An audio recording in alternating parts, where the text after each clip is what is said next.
Good morning children. आज का part 2 हमारा है नाद और लक्षण।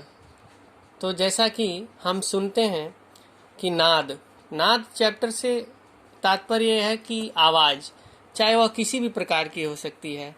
हमारे आसपास कोई भी आवाज़ सुनाई देती है, चाहे वह किसी प्रकार का शोरगुल हो, गाड़ियों की गुड़गुड़ाहट हो, पटाखे की आवाज़ हो, पंखे की सनसनाहट हो या किसी प्रकार का शोरगुल हो, वह किसी प्रकार की ध्वनि नाद कहलाती है। किंतु संगीत में किसी भी प्रकार के नाद को संगीत उपयोगी नाद नहीं कह सकते। तो इसीलिए नाद को दो प्रकार से बांट दिया गया है। पहला मधुर नाद या कर्णप्रिय नाद।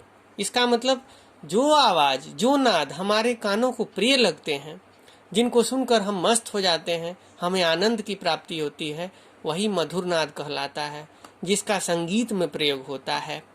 जैसे किसी प्रकार के संगीत उपयोगी नाद, जैसे सितार या तानपुरे से इस तरह का कोई मधुर आवाज निकल रहा हो, तो वह संगीत उपयोगी या मधुर नाद कहलाता है। दूसरा है कर्कश या कोलाहल नाद, जिसको सुनकर हमारा कान को तकलीफ होती है या हम कान बंद कर लेते हैं। जैसे जोर से पटाखे की आवाज़, किसी के जोर से चिल्लाने की आवाज़, जिसे सुनकर हमारा कान पसंद नहीं करता है या हम पसंद नहीं करते हैं, वही क्या कहलाता है? कर्कश या कोलाहल नाद कहलाता है। नाद तीन प्रकार के होते हैं। पहली, नाद की जाति और गुण। दूर से ही सुनकर हम किसी भी नाद को समझ लेते हैं कि यह किस प्रकार की आवाज़ है। जैसे कोई जानवर की आवाज़ है, कि बांसुरी की आवाज़ है, कि हारमोनियम की आवाज़ है, कि सितार की आवाज़ है, और यह जान देते हैं कि किसका आवाज़ है और इसका गुण क्या है। उसके बाद नाद की ऊंचाई और निचाई।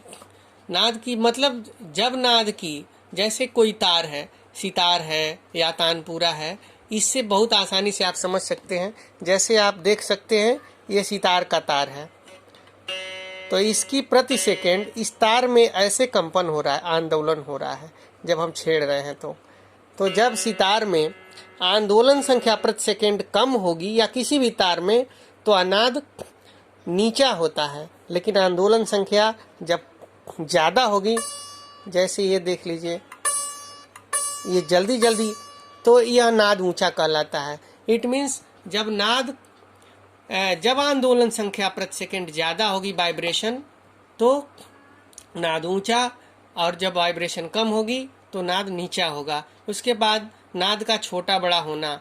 जब कोई भी ध्वनि, एक ही प्रकार की ध्वनि जब दूर तक सुनाई दे तो अब बड़ा नाद कहलाता है, और पास तक सुनाई दे तो छोटा नाद कहलाता है। इस प्रकार नाद चैप्टर यहाँ से ख़त्म होता है।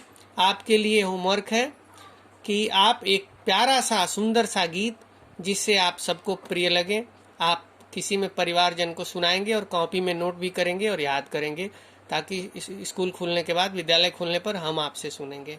Thank you.